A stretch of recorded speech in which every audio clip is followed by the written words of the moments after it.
infinitas gracias en esta mañana, porque por tu gracia y tu misericordia estamos todas aquí reunidas.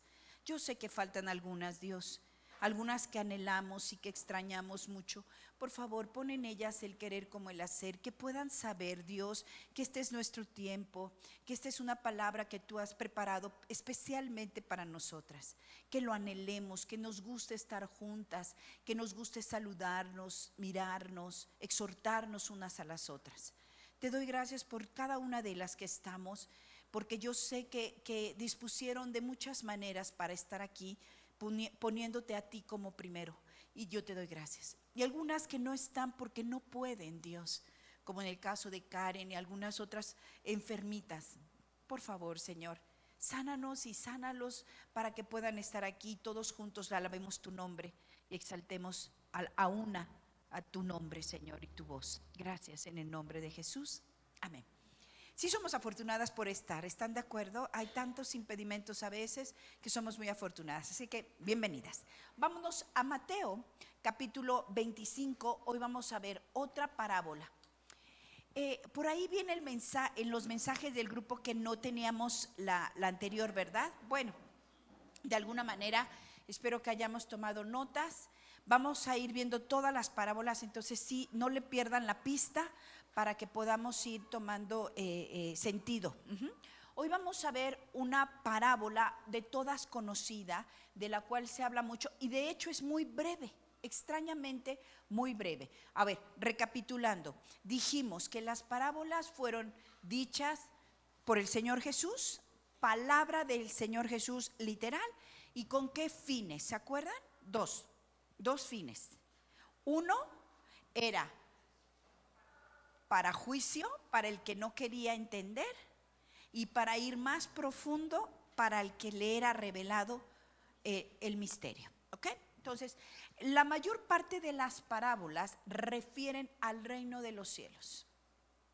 Una de las cosas que todas nosotras tenemos que tener presentes, y permítame decirlo así, muy presente, es que nosotras estamos en otro reino, pertenecemos a otro reino. Miren, cuando la gente, estaba platicando con Carmen la semana pasada, cuando la gente viaja a Estados Unidos, se instala y viven allá, lo mejor que les puede pasar es instalarse en la nueva cultura y quedarse ahí y hacerse como ellos. Porque no hay nada más difícil que vivir en dos culturas, en dos reinos. ¿Están de acuerdo? Nosotras estamos aquí, pero no somos de aquí. Tratemos de entenderlo. Nuestra salvación consiste en que nos cambiaron de reino, es decir, otra jurisdicción, otro gobierno, otras leyes, otros principios, otro. Entonces, cuanto más te parezcas a este mundo, estás siendo desleal a otro reino. Nosotras no somos de aquí. Pensamos distinto, hablamos distinto, buscamos cosas distintas, y de eso va a tratar un poco esta parábola. Entonces, ¿se trata de qué? De exhibirnos, de mostrarnos, de enseñarlos otro reino, el reino de los cielos. Una vez escuché, miren, me estoy acordando, escuché a un pastor hace muchos años que decía que venir a la vida cristiana es como si de repente hubieras perdido la memoria por mucho tiempo y alguien te la recuerda y te recuerda de quién eres. ¿Cuántas telenovelas no vimos, verdad? De mujeres que perdieron la memoria por mucho tiempo y les recordaron que eran ricas y eran felices. Bueno, nosotras cuando venimos a Cristo, se recordó nuestra mente de dónde veníamos, ¿ok? Y venimos de otro reino. ¿Hasta aquí vamos bien? Ok, voy a leer la parábola y luego la vamos a ir explicando. Capítulo 25, del 1 al 13. ¿Se acuerdan que la semana pasada les dije que hay instrucciones? Ok, por favor, seguimos en esa línea. Necesito que vayan viendo lo que son instrucciones. Entonces, el reino de los cielos será semejante a 10 vírgenes que tomando sus lámparas salieron a recibir al esposo. Un punto importante en este primer versículo es que en las parábolas que hemos leído y vamos a leer, normalmente la expresión es: el reino de los cielos es, lo habla en presente. Esta es la única parábola en donde él refiere será. está hablando de algo que no ha acontecido y que tenemos que mirar en un futuro. Entonces marquen eso porque es una parábola que habla en tiempos futuros. 5 de ellas eran prudentes y 5 insensatas. Las insensatas, tomando sus lámparas, no tomaron consigo aceite, mas las prudentes tomaron aceite en sus vasijas juntamente con sus lámparas. Y tardándose el esposo, cabecearon todas y se durmieron. Y a la medianoche se oyó un clamor: aquí viene el esposo, salid a recibirle. Entonces todas aquellas vírgenes se levantaron y arreglaron sus lámparas. Y las insensatas dijeron a las prudentes: dadnos de vuestro aceite, porque nuestras lámparas se apagan. Mas las prudentes respondieron diciendo: para que no nos falte a nosotras y a vosotras, id más bien a los que venden y comprad para vosotras mismas. Pero mientras ellas iban a comprar, vino el esposo, y las que estaban preparadas entraron como con él a las bodas, y se cerró la puerta. Después vinieron también las otras vírgenes diciendo: Señor, Señor, ábrenos. Mas él respondiendo dijo: de cierto os digo que no os conozco. Velad pues, porque no sabéis el día ni la hora en que el Hijo del Hombre ha de venir. Si somos observadoras en esta parábola, que por cierto, no sé si es muy breve, en esta parábola solamente hay una instrucción. ¿Cuál es? La última. Todo lo demás, y por eso les decía que hemos de aprender a leer la Biblia, todo lo demás es una historia, es un entendido, es un planteamiento que nos hace el Señor en parábola. ¿Se acuerdan que dijimos que parábola era una imagen similar, comparativa, para que comprendiéramos algo? ¿Se acuerdan que en México, cómo lo decimos? Explícamelo con manzanas. Eso significa una parábola. Dios hablándonos con manzanas para que comprendamos algo que a simple vista no entenderíamos. Vamos a desmenuzar. Entonces, punto importante, ¿dónde está la instrucción? Solo en el versículo 13. Velad. Por lo tanto, no nos podemos ir de esta clase sin haber entendido qué quiere decir velar. ¿Sí comprendemos? ¿Por qué? Porque esa es la instrucción. De nada me sirve que yo les explique la parábola, le demos vuelta, hablemos de las insensatas, de las prudentes, las juzguemos y si no terminamos diciendo: a mí qué me corresponde de esto, yo qué tengo que entender de esto. Entonces, velar. Me comprometo que al final yo voy a haber explicado lo que significa velar y tú comprenderás por qué y qué es hacerlo. La primera, esta historia que el Señor está poniendo como analogía para poder comprender el reino de los cielos, se refiere a que en ese entonces, hay que irnos al contexto, en esas épocas casarse no era como ahora, que a lo mejor te presentan a alguien y en un ratito y te comprometes y luego te casas, o en otras hasta al revés, ¿verdad? Primero nos casas, luego nos conocemos. Bueno. En ese entonces el matrimonio iba en 3 etapas. La primera etapa era un momento donde los padres apalabraban o comprometían a sus hijos solamente verbalmente. ¿Cómo ves tu hija con mi hijo? Pues perfecto. Y hacían un pacto y hacían un convenio y hacían un trato y decían perfecto. Esto podía pasar 1, 2, 10 años. O sea, las parejas se podían acordar por mucho tiempo. Ahora, recuerden, en esta época no se casaban grandes. Las mujeres se desposaban muy jóvenes, casi terminando la adolescencia. ¿Ok? Entonces, la segunda etapa de este compromiso ya era cuando estos jóvenes se conocían, se trataban. Ahora, no se iban a conocer para ver si se casaban. Ya estaban comprometidos. Y en esta etapa era lo que hoy conocemos cuando dices estamos comprometidos. Era cuando ya estaban asumiendo que estaban en camino de estar juntos. Y ahí sí se les daba la oportunidad de conocerse un poco, platicar y demás. Y esto podía durar hasta un año, pero era el menor de los tiempos, ¿están de acuerdo? O sea, cuando ellos se conocían ya era poco de todo lo que ya habían estado comprometidos. De hecho, María estaba en esa segunda etapa con José cuando vino el Espíritu de Dios y le habló de eso. Por eso era tan complicado para ella decir que estaba embarazada, porque ella estaba comprometida con José en un grado ya segundo. Entonces, ese fue el problema que ella veía a decir que estaba embarazada. Punto número 1, no podía nadie entender que estuviera embarazada del Espíritu Santo, que pudiera ella seguir diciendo que era virgen. Y segundo, ella hacía que José pareciera un hombre insensato que hubiera adelantado los tiempos de haberse conocido como pareja. Entonces, bueno, este es el contexto en el que el Señor está tratando de explicar lo que son, cómo acontece con estas vírgenes. Entonces, hoy en día, cuando viene una novia y se casan, el novio normalmente es el que espera y vemos a la novia cómo entra. Por lo que narra aquí el Señor, la parte importante de una boda no era la novia, era el novio.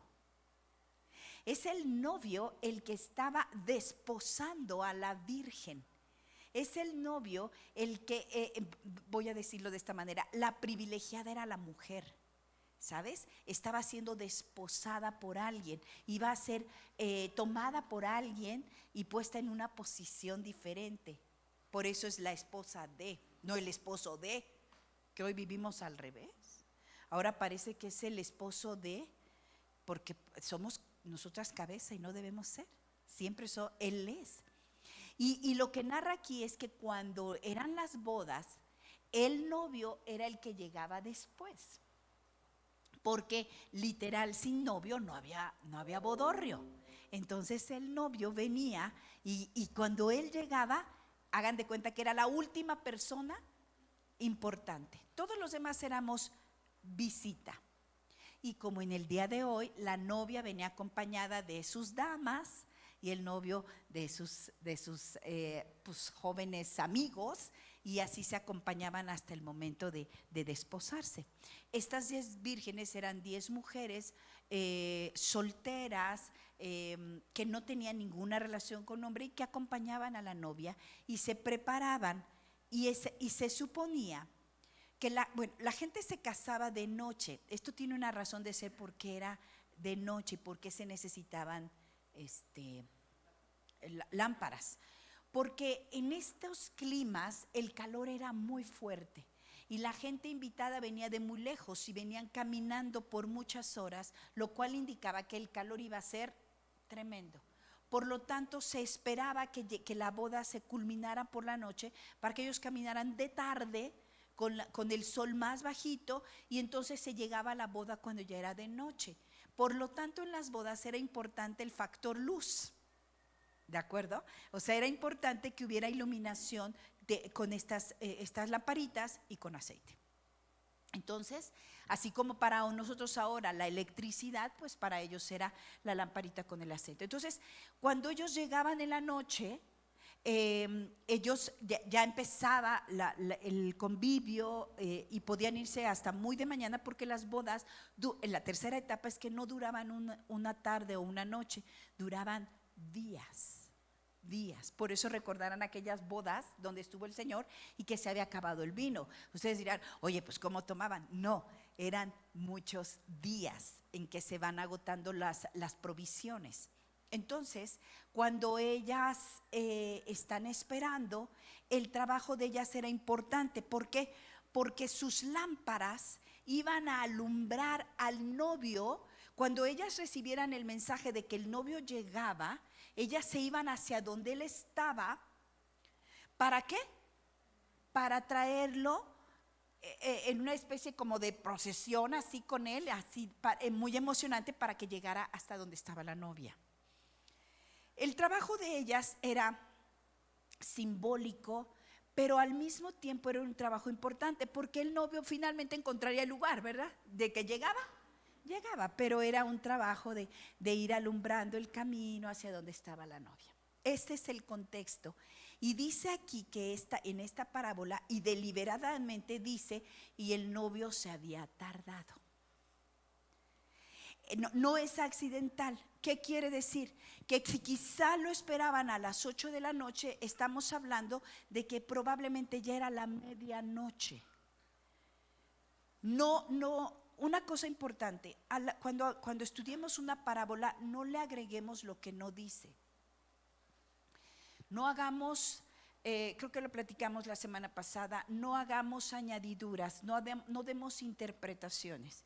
Siempre tratemos de entender lo que aquí dice y solo lo que aquí dice, ¿de acuerdo? Por ejemplo, muchas veces cuando se explica la parábola de las 10 vírgenes, hay quien se da el lujo de hablar sobre el aceite, lo que significa el aceite. Pero como aquí no lo explica y no hay una interpretación sobre el aceite, aquí no se está hablando del aceite. Porque la instrucción no está en tu aceite. ¿Cuál es la instrucción? Velad. Entonces yo les animo a eso. No se desvíen por donde la palabra no nos lleva. ¿Ok? Así que no voy a hablar del aceite, porque no es el tema. No vamos a hablar de si la lámpara se tenía que prender y de hecho ellas se durmieron. Pero fíjate lo que dice, esto es muy importante. La amonestación no es que se durmieron. Dice, está en el versículo 5, dice, y tardándose el esposo, cabecearon todas. ¿Qué incluye ahí?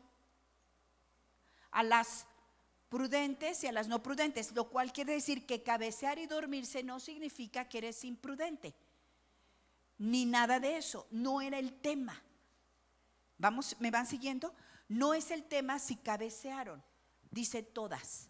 Ese tampoco fue el punto. ¿Cuál fue el punto? ¿Hacia dónde quiere llegar la parábola?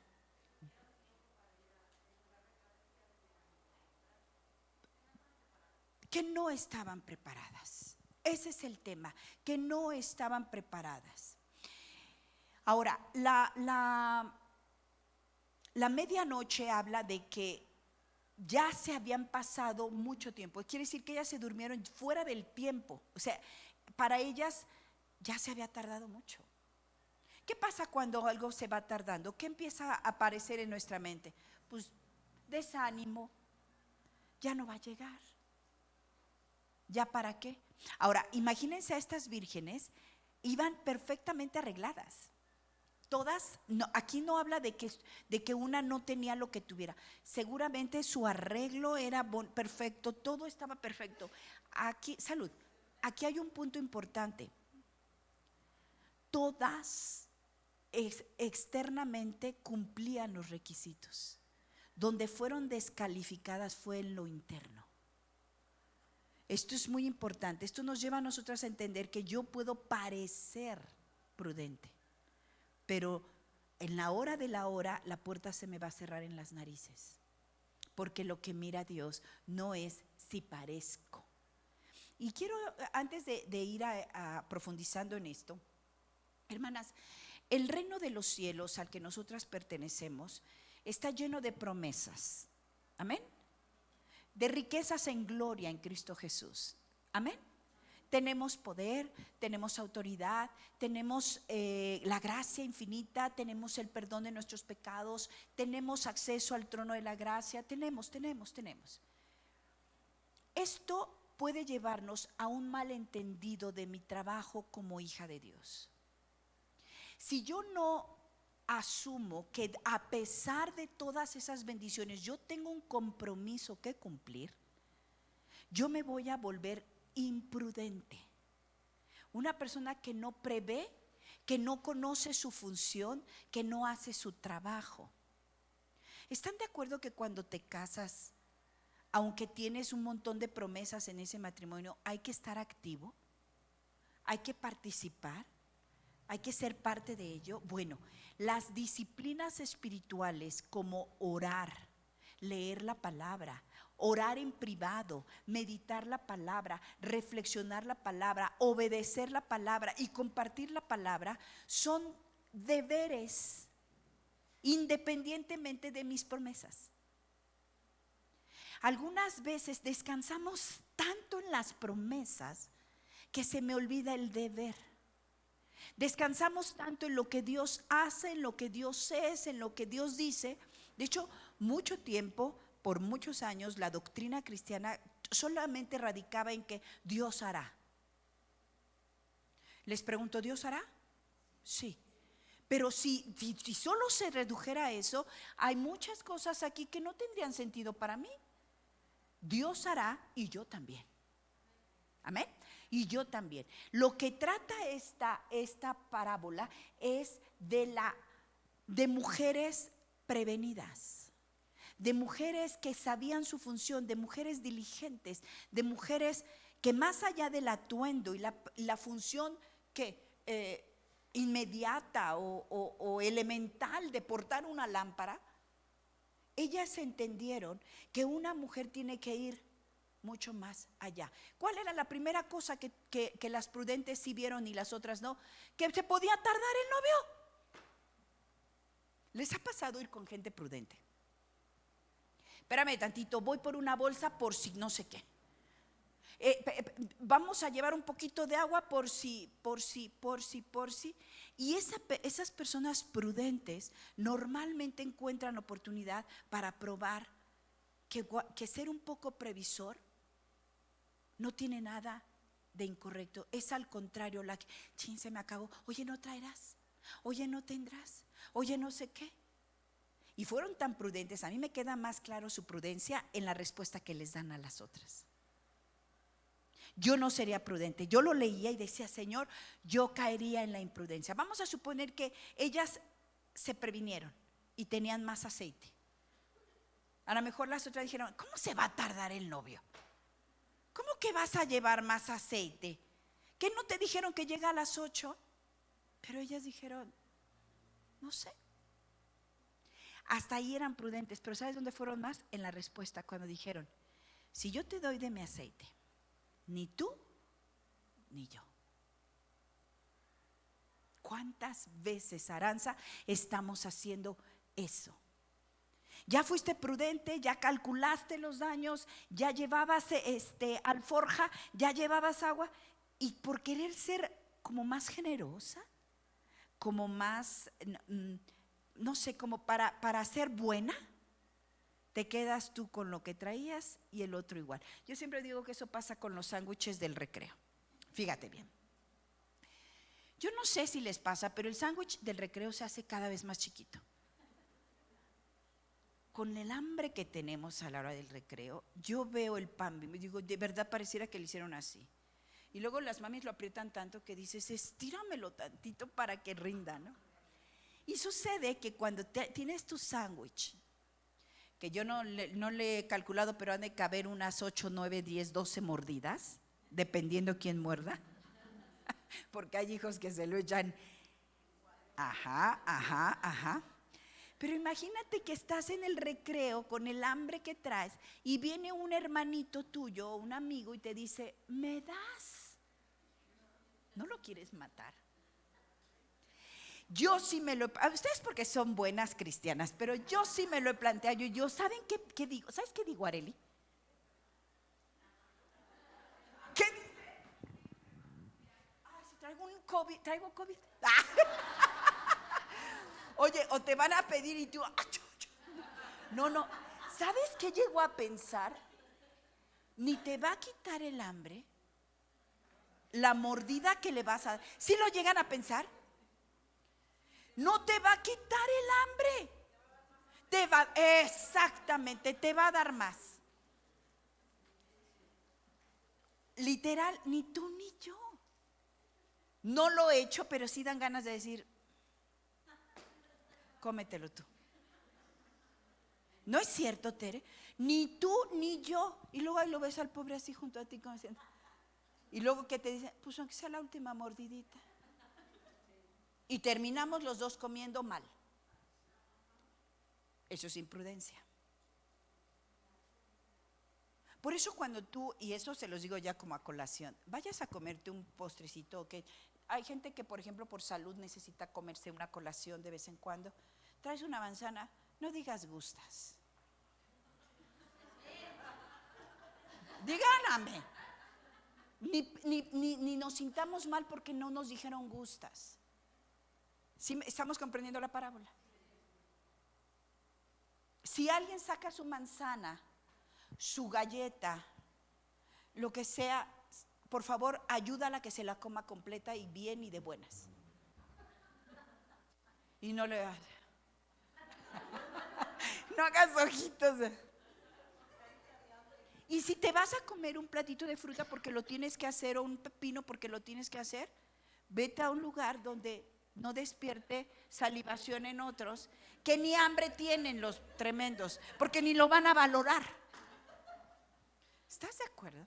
Bueno, ¿vieron cómo eran prudentes? 2 veces mostraron prudencia, que pudieron fallar, ¿eh? O sea, imagínate la desesperación, las ves a ellas, han esperado tanto. Créeme que cualquiera de nosotros le dice, a ver, hermanita, dale tantito, ay, no seas así, ¿no? No.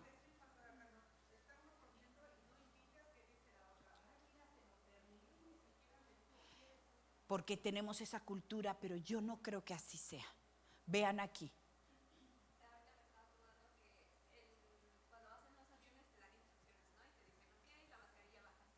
Uh-huh.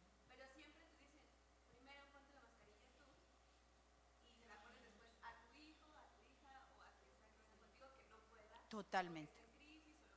Totalmente. Totalmente, que tú digas, no puedo servirte, de verdad, vamos a perder las dos, nos vamos a quedar las 10 afuera. Entonces no tiene que ver. Ahora, hablando de comida, pues lo que podrías hacer es que si genuinamente quieres compartir, micha y micha, y ya, ¿no? O sea, te lo comes en 3 mordidas, ya es tu bronca. Pero bueno, estas mujeres sí se había tardado el novio, y esto tiene que ver, mis hermanas, con que para nuestros ojos el Señor deliberadamente va a parecer que se tarda. Esta parábola anuncia la segunda venida del Señor Jesús. Él es el novio y nosotras somos la novia. Cuando Él llegue, la puerta se cierra. Y no sé si lo estamos comprendiendo.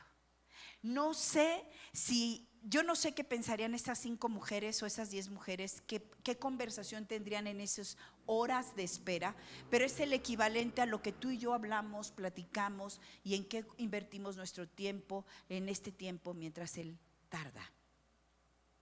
Y dice la palabra que el Señor no tarda, Él tiene un tiempo, y si para nosotros es tardanza, eso es bueno, significa que lo anhelamos. Una evidencia de la que nunca se habla para comprobar que nosotras estamos salvas y que somos nacidas de nuevo es que anheles su regreso. Si tú no anhelas su regreso, es como un amado. Tú tienes a alguien, conociste a alguien, te fascinó, te encantó, tuviste tiempos increíbles con él y te dice, voy, vengo. No me digas que te vas a hacer como si nada.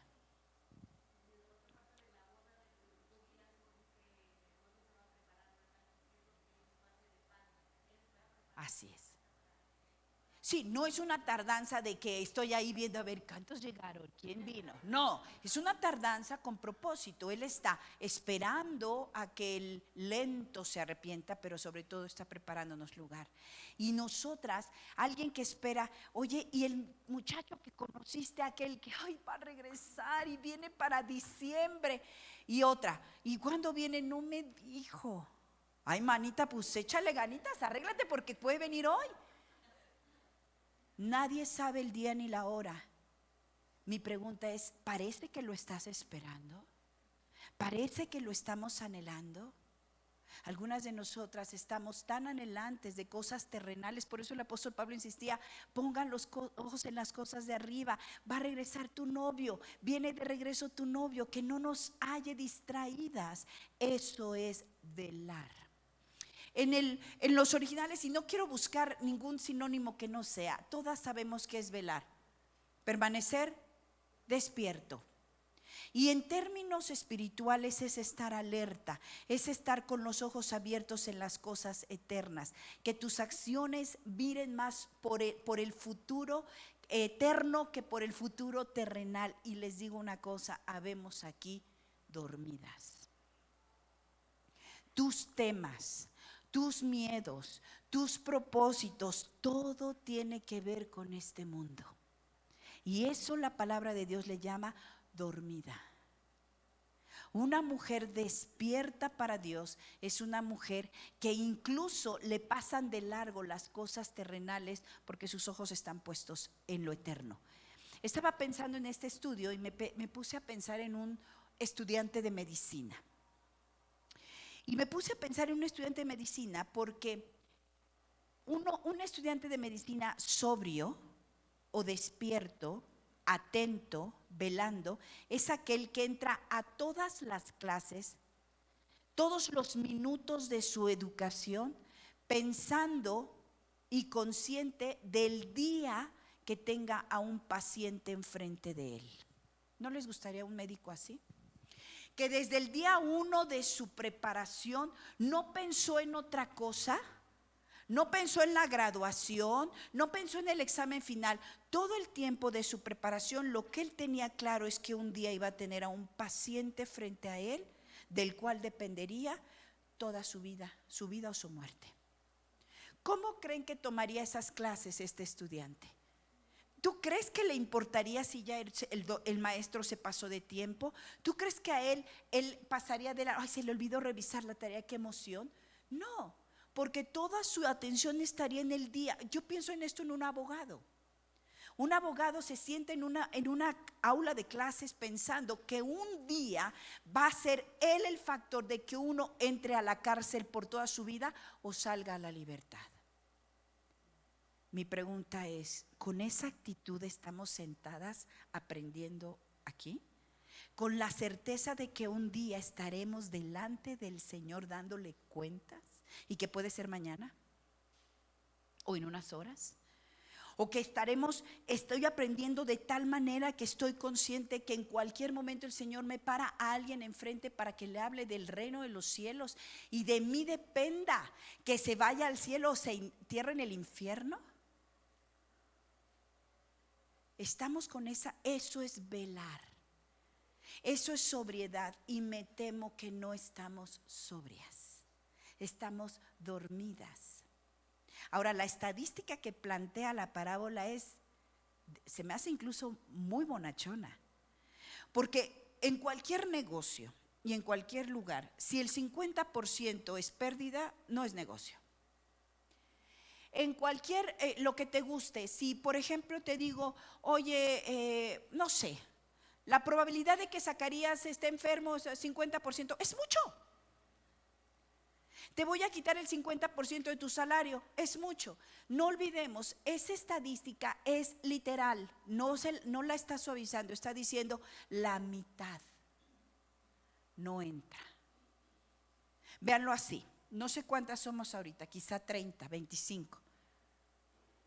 Si no nos importa que la mitad de nosotras se nos cerraría la puerta en las narices, ay. Dice, 2 estarán durmiendo juntos en tu casa, o tú o tu hermana, no hay más. Que tú digas, ¿sabes qué? Me alcanza para que comamos la mitad. No es poca cosa. Y lo está diciendo claro. 50% de esta congregación es imprudente, no está alerta, no está sobria, está dormida y no va a entrar. ¿Importará si llevábamos el vestido del color correcto?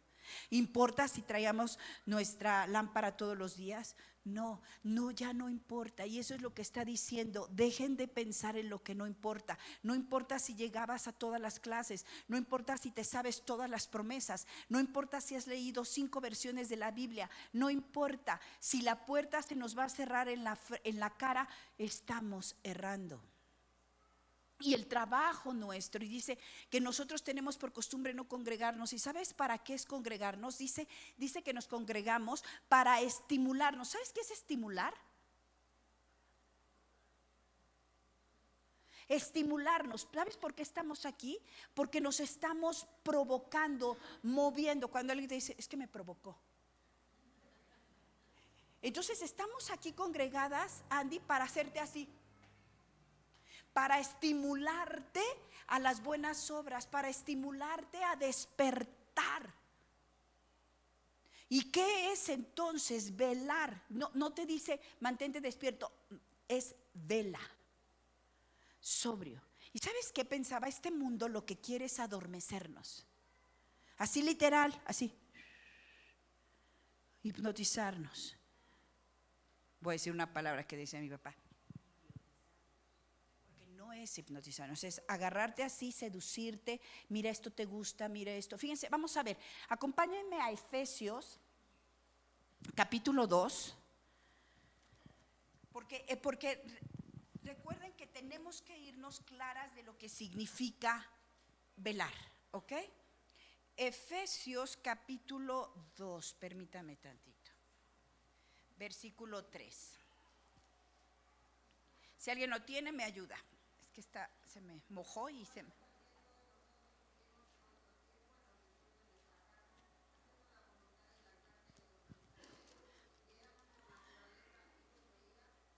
Ok, detente ahí. Dice que estábamos, ¿qué? En nuestros deseos. Hay gente, Lore, que se va a enterrar y que el epitafio va a decir, vivió para sus deseos. Hizo lo que deseó, comió lo que deseó, habló con quien deseó y estudió lo que deseó, invirtió su vida en lo que deseó. Y habemos otros. Y de eso se trata esta parábola. Que no vivimos conforme a mis deseos, vivo conforme a principios. ¿Me oyeron? No vivimos conforme a deseos. Aquí se vive conforme a principios, deberes. ¿Sabes qué? Está devaluado el deber en esta época. Nadie quiere vivir en la línea del deber. Todo tiene que ser culto. Acuérdense que nos han vendido la vida cómoda, la vida. Tienes que estar feliz. No te funciona esta relación, acábala. No estás bien en este trabajo, cambia. No te gusta esta familia, vete. Deseos. Les pregunto, ¿de dónde vienen los deseos? Del corazón. ¿Y qué dice el Señor del corazón? ¿Que es confiable? No, dice que es engañoso. Ahí mismo también en Efesios, por favor, vamos a leer el 4:22.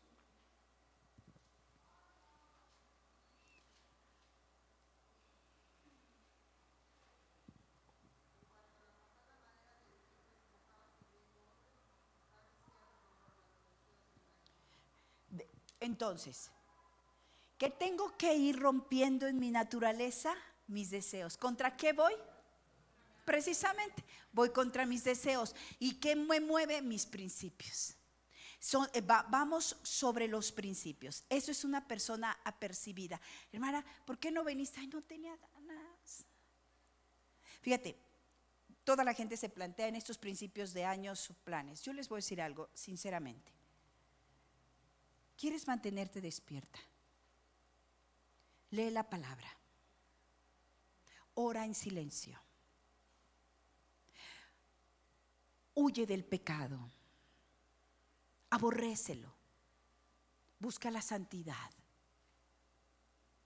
Si estás buscando más hoy, verte flaquita, verte bonita, si buscas más el respeto, el reconocimiento, si te importa más una carrera, estás dormida para este reino. Para este reino estás dormida, hagas lo que hagas. ¿Qué es lo primero que nos tiene que importar? ¿Me estoy santificando? ¿Cuál es la prioridad en mi vida? ¿Cuál es la llamita, el foquito que me mantiene despierta? ¿Han tenido focos a esos que están incómodos en la noche que dices, apáguenlo? Ese foco que no te va a permitir dormir ni cabecear es, tengo un trabajo con mi santificación. Fui salvada para santificarme. Fui salvada para huir de la tentación. De hecho, los términos velar bíblicamente tienen más que ver con sentido espiritual. Ya me están siguiendo, ¿verdad? No es así, no es estar así. No, es sentido espiritual. Y vienen en 3 contextos. Me voy rápido, estoy terminando. Son 3 contextos donde Dios nos llama a velar. O sea, mantente enfocado en la eternidad, enfocado en la eternidad. Y son 3. Voy a irme rápido. El primero es precisamente el que habla esta parábola cuando refiere a que estate atenta de que el Señor vuelve. ¿Ok? Vamos a leer, por favor, Primera de Tesalonicenses, capítulo 5, versículo 6. No todos los momentos en que se habla de velar tienen que ir en el mismo contexto. Les voy a hablar de 3. Primera de Tesalonicenses, capítulo 5, versículo 6. Ok. ¿Cómo dice?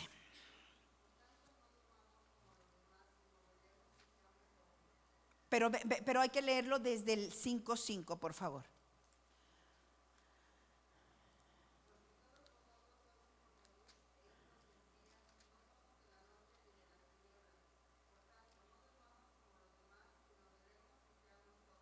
¿Estamos? Y luego dice en el 7, pues los que duermen de noche duermen y los que se embriagan de noche se embriagan, pero nosotros que somos del día seamos sobrios, habiéndonos vestido con la coraza de fe y de amor y con la esperanza de salvación como yelmo, porque no nos ha puesto Dios para ira, sino para alcanzar salvación por medio de nuestro Señor Jesucristo, quien murió por nosotros para que ya sea que velemos o que durmamos, vivamos juntamente con Él, por lo cual animamos unos a otros y edificaos unos a otros, así como lo hacéis. ¿Ok? También en Apocalipsis 16, acompáñame por favor, versículo 15, es otra instrucción, otra exhortación a mantenernos atentos y recordándonos todos los días que el Señor vuelve y que vuelve con juicio para los que ignoran sus palabras. Pau, ¿qué hora es? Perdón. Ok, me apuro. El 16:15 dice: he aquí, yo vengo como ladrón. Bienaventurado el que vela y guarda sus ropas para que no ande desnudo y vean su vergüenza. Está hablando, te necesito ver bien el día que venga. Mi pregunta es, ¿puede venir hoy? ¿Lo sabes? ¿Estás hoy a cuentas con Él?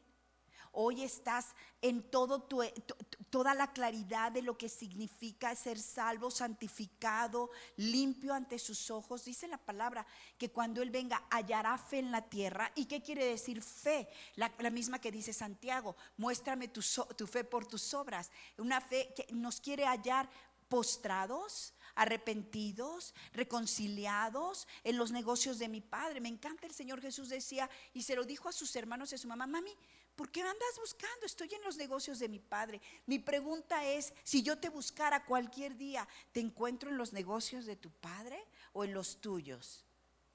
¿En qué negocios andas? ¿Dónde pisas? ¿Dónde te encuentro, Lupita?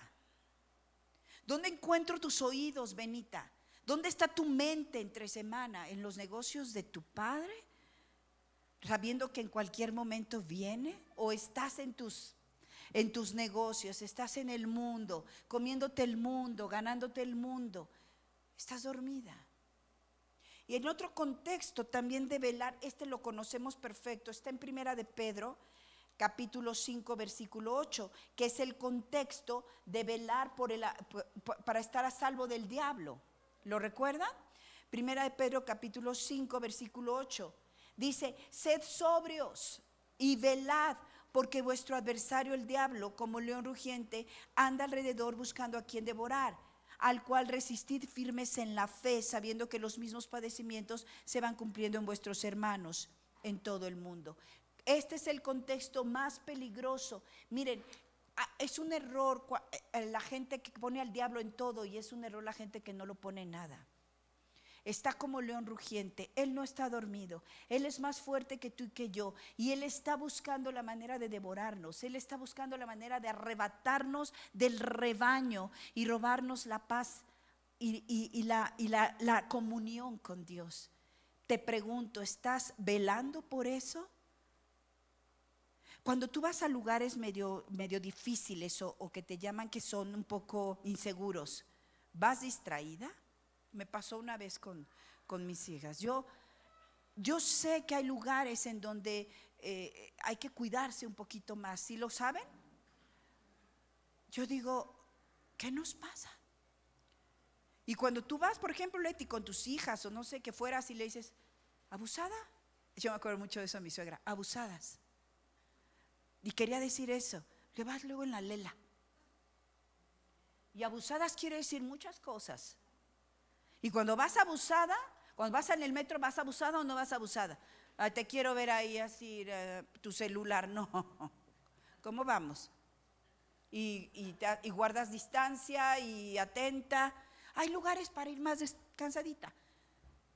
Pero donde tú sabes y este mundo hay que ir apercibido. Mi pregunta es, ¿estás atenta?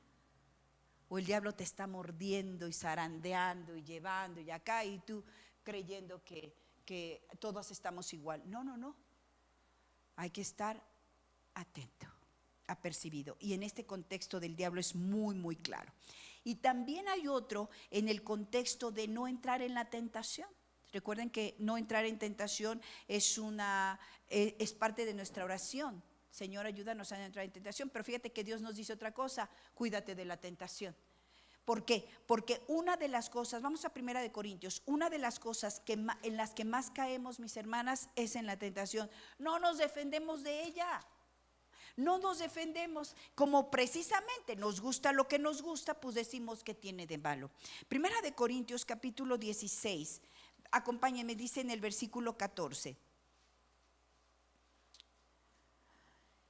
Bueno, voy a leer desde el 13. Velad, estad firmes en la fe, portaos varonilmente y esforzaos. Todas vuestras cosas sean hechas con amor. Hermanos, ya sabéis que la familia, bueno, habla de una familia y dice en el 16, os ruego que os sujetéis a personas como ellos y a todos los que ayudan y trabajan. ¿Cómo voy a vencer la tentación? Primero sabiendo qué cosas me tientan. Hermanas, María, a ti no te tienta lo que a mí. ¿De acuerdo? Por eso no podemos hablar aquí de tentación, porque lo que a ti te tienta no me tienta a mí. Tenemos que conocer y debemos mantenernos atentos. Una de las cosas más tremendas de las caídas de los cristianos es que no huyen de la tentación. El ejemplo clásico de alguien que huyó de la tentación, no del pecado, de la tentación, José. Y me encanta, y no se les olvide. No dijo, con permiso señora, ¿me permite? No, mire, estas cosas para mí, no, es que no. ¿Cómo dice la Biblia que hizo? ¿Quieres mi capa? Me lo quiero imaginar corriendo como loco semidesnudo. Pero nosotras, no me pidas eso, no, perdón, no, qué incomodidad. No, huye. ¿Tienes un problema con las compras? Huye.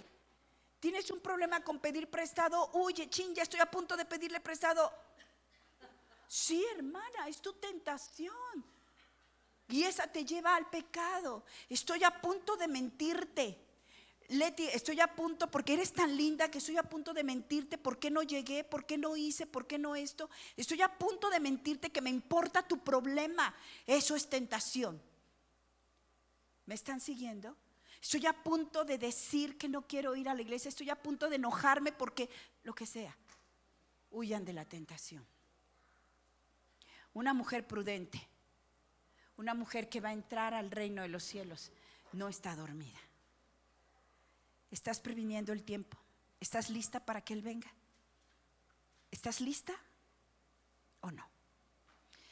Señor, te pedimos perdón por olvidar no solamente que llegaste un día en forma de hombre y nos salvaste, sino estamos olvidando que vendrás y que no tendremos argumento para disculparnos delante de ti, porque has dado todo conocimiento, toda verdad a nuestras vidas y la hemos desaprovechado.